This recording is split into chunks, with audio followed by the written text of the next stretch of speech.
Welcome back, my friends. It's Morah Marisol covering this week's Parshah. But before I start, we need to see where we are on our omer calendar. Do you have your omer calendar ready for me? If not, you can pause the video and join me. So, tonight begins day 22 of the count.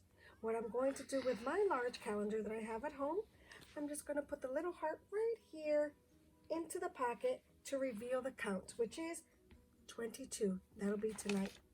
For those friends who don't have this kind of calendar but who have a calendar that you've been coloring, you have two options.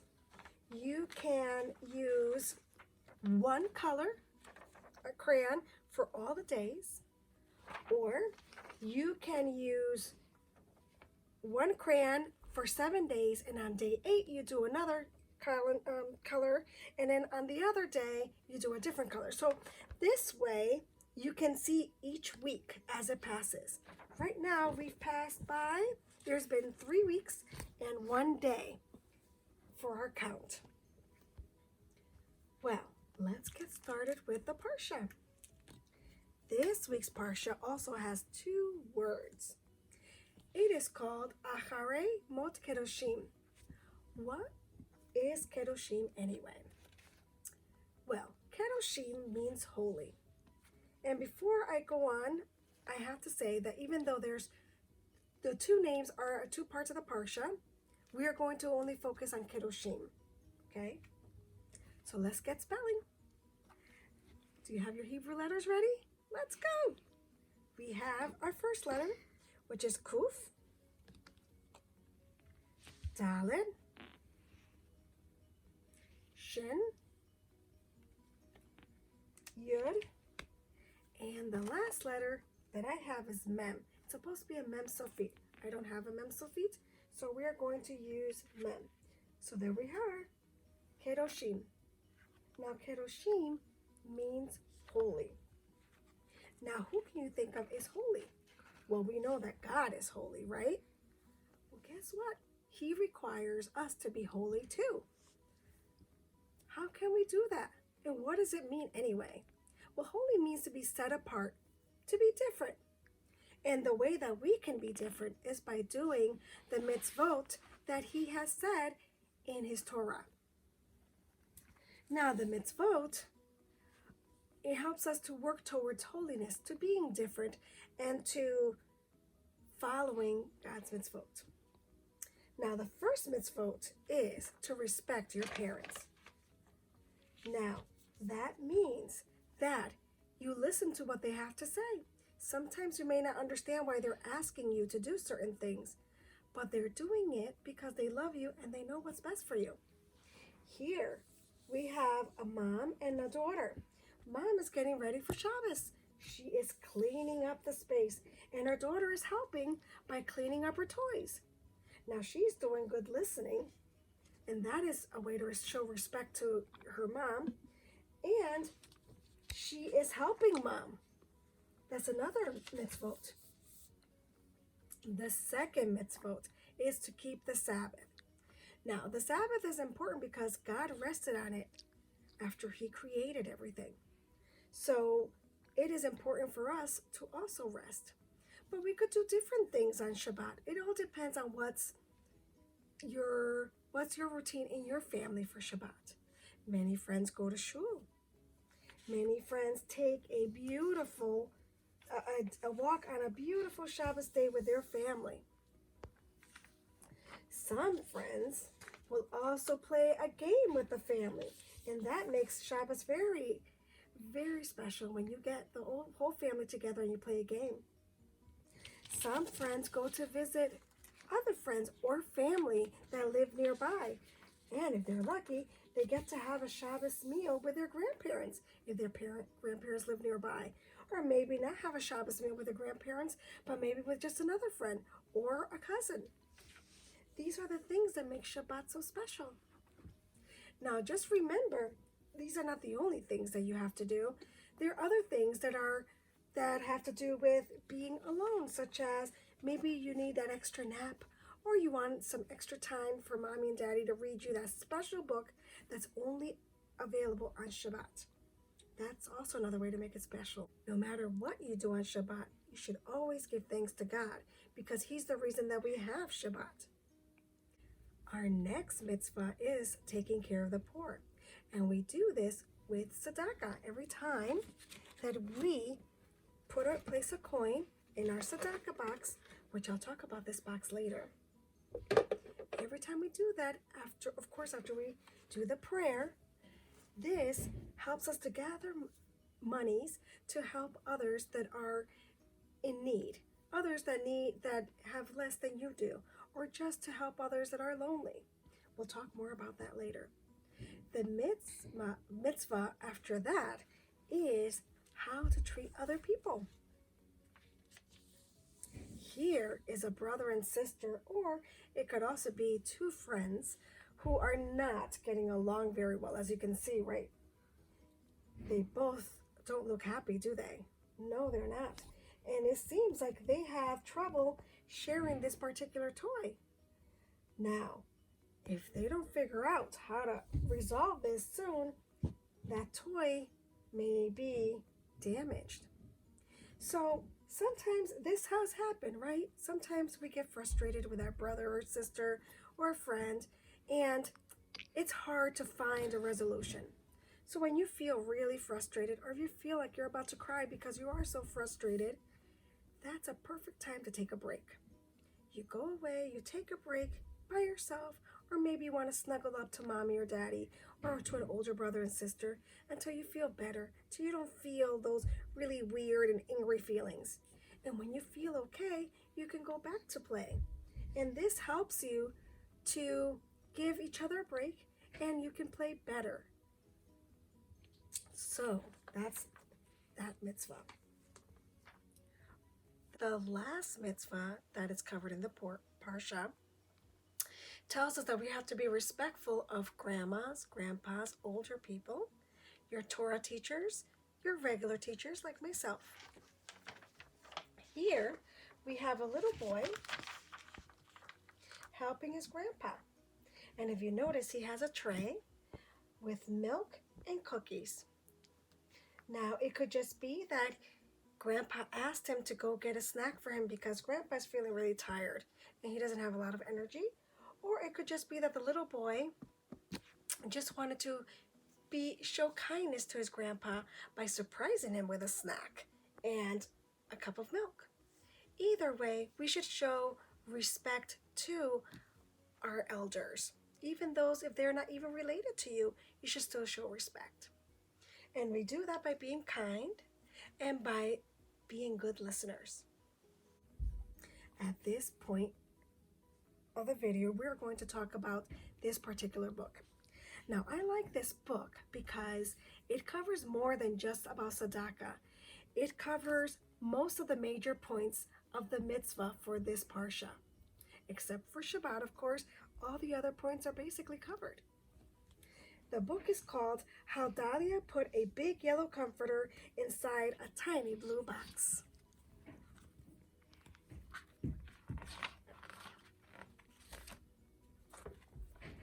Dahlia liked to learn things and make things, and she did just that at the community center.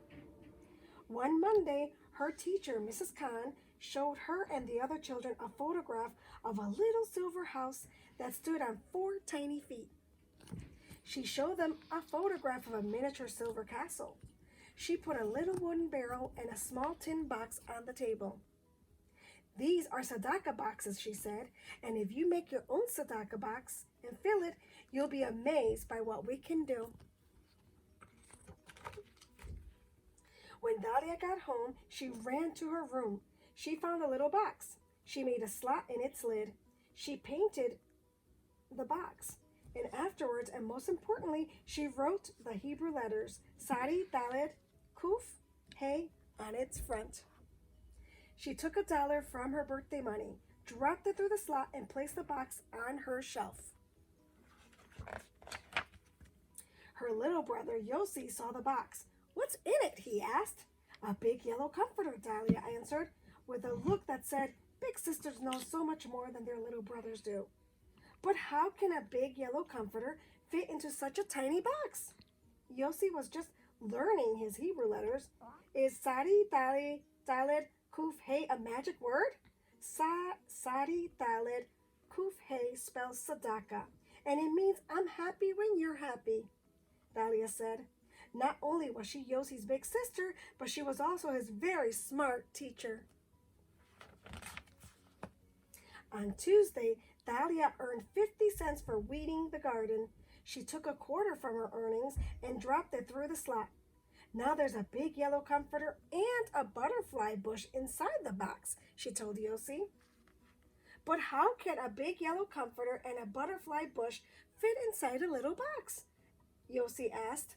He'd whispered Sadi Dalid Kuf Hey to his own yellow blanket, and the letters had not made it shrink. Tell me the truth, he said. What does tzedakah mean? Tzedakah means I'm planting a kiss on your cheek, Dalia said. On Wednesday, Dalia sold lemonade. She slid 5 nickels through the slot and listened to them fall. Now there's a big yellow comforter, a butterfly bush, and a banana cream pie inside the box, she told Yossi. And I know just what you're going to ask. Tzedakah means we're all one big family. It means I want your wishes to come true. It means I care for you. Yossi peered into the box. He shook it and heard the coins rattle. It's just a bank, he said. He had his own bank, and he knew not to make up lies about it. It's not a bank, Dalia said. It's a tzedakah box. Tzedakah means fairness. It means doing the right thing. It means thinking of others and giving them what they need. Because of that, there are kisses and wishes and hugs in this box, along with a big yellow comforter, a butterfly bush, and a banana cream pie. Yossi's lips quivered. He wanted to believe her. He loved his big sister. Actually, Dalia said, my kisses and wishes and hugs are in the box along with a part of the money for a big yellow comforter, a butterfly bush, and a banana cream pie. We're going to buy those things once our boxes are full. I want you to come with us.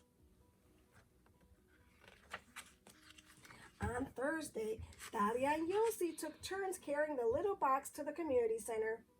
Other children had brought their tzedakah boxes too. This is my brother Yossi, Dalia announced. I'm teaching him all about tzedakah. Now notice, my friends, all the different tzedakah boxes that they made. You see, every one of them is unique.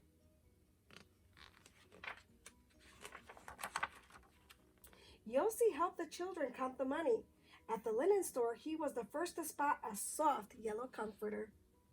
At the nursery, he learned that butterfly bushes got their name because butterflies love to drink their nectar. At the bakery, Mrs. Khan allowed him, a boy who was 3 years younger than the other children, to place the order. 1 banana cream pie, please, he said. Back at the community center, Mrs. Khan passed out special markers and the children drew on the fabric. She found sprinkles and the children made hearts on the pie. Yossi was having a wonderful time. Tomorrow will be even better, Dalia told him. How will it be better, he asked. Wait and see, Dalia answered. Now notice, friends, you see that beautiful yellow comforter? All of these children are placing their names and a special drawing on it. This makes it even more special.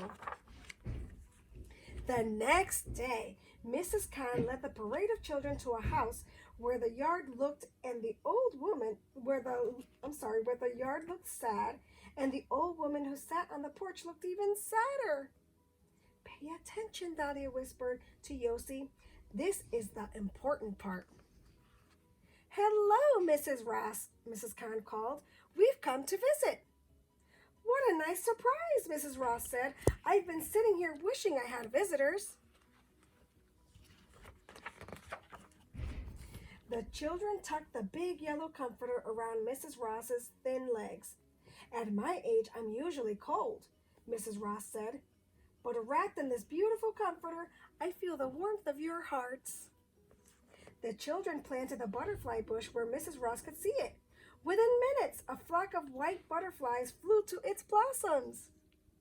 I've never seen anything as lovely, Mrs. Ross said, aside from your smiling faces. We're not done, Dahlia shouted. Dahlia is so excited.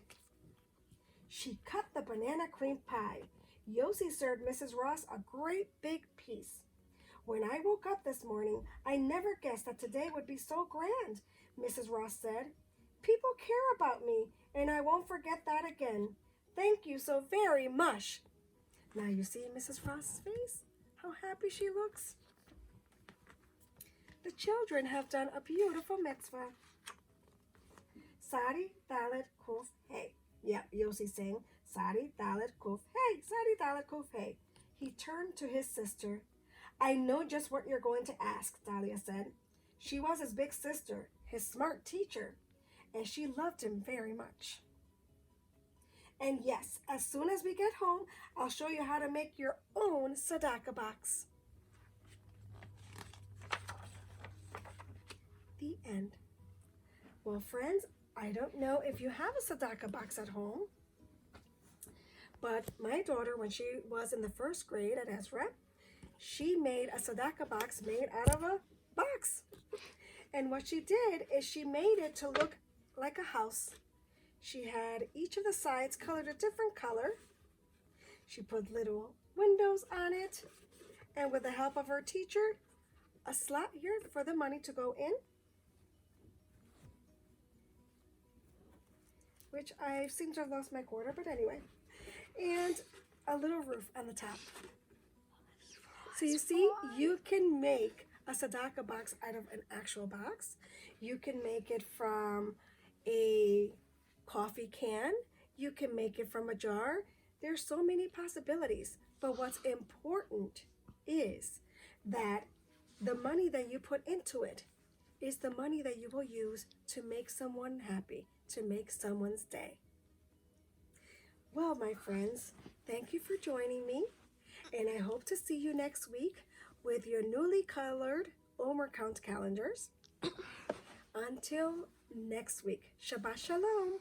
Bye.